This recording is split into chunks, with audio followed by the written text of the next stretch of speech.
साईं मियां मीर एक ऊंचे दर्जे के इंसानियत पसंद पीर और वह पवित्र आत्मा जिन्होंने श्री दरबार साहिब की नींव रखी थी।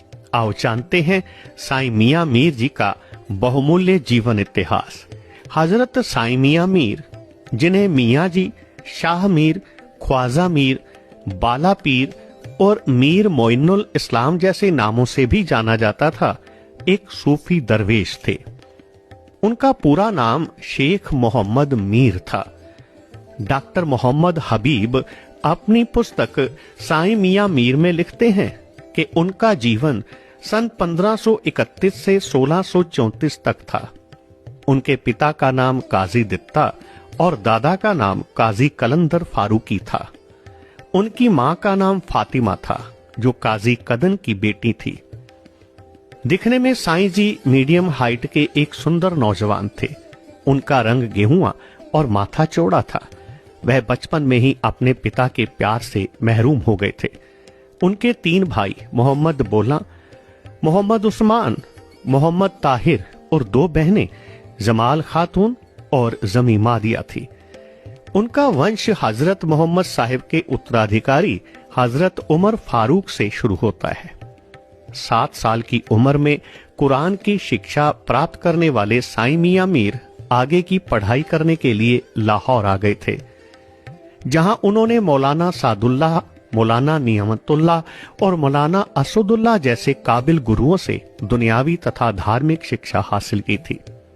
हजरत साईं मियां मीर ने निकाह नहीं करवाया था। वे ज्यादातर समय खुदा की इबादत में डूबे रहते।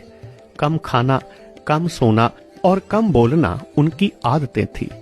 बादशाह जहांगीर, शाहजहां और दारा शिको उनके शिष्य थे। 5वें गुरु श्री गुरु अर्जन देव जी और साईं मियां मीर की पहली मुलाकात लाहौर में सिहारी मल के बेटे की शादी में हुई थी, जिसके बाद आगे भी मुलाकातों का सिलसिला चलता रहा। जब श्री गुरु अर्जन देव जी गुरगद्दी पर बैठे तो साईं मियां मीर जी ने गुरु साहिब को पगड़ी भी भेंट की थी। जब गुमराह जहांगीर ने श्री गुरु ग्रंथ साहिब के पवित्र सुर को इस्लामी नजरिए के हिसाब से बदलने की नीयत द्वारा गुरु घर पर जुर्माना लगाया, तो गुरु साहिब ने इस हुक्म को नहीं माना। चंदू ने अपने सरकारी अधिकार का इस्तेमाल करके गुरु साहिब को गिरफ्तार करवा दिया।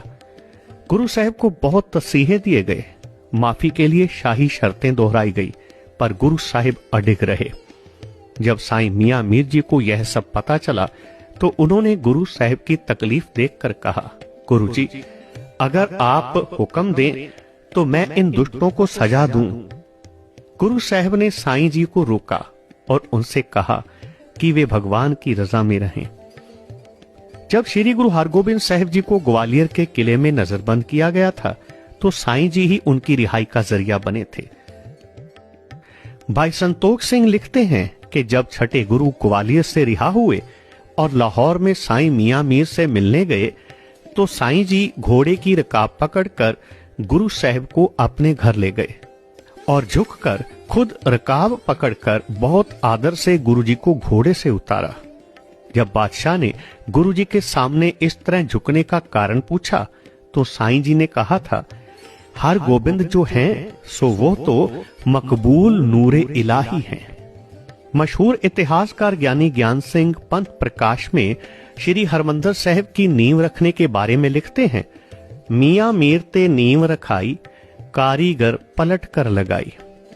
19वीं सदी के लेखक मोहनलाल सूरी ने भी अपनी फारसी किताब उम्दातु तारीख में लिखा है कि श्री हरमंदर साहिब की नींव साईं मियां मीर जी ने रखी थी।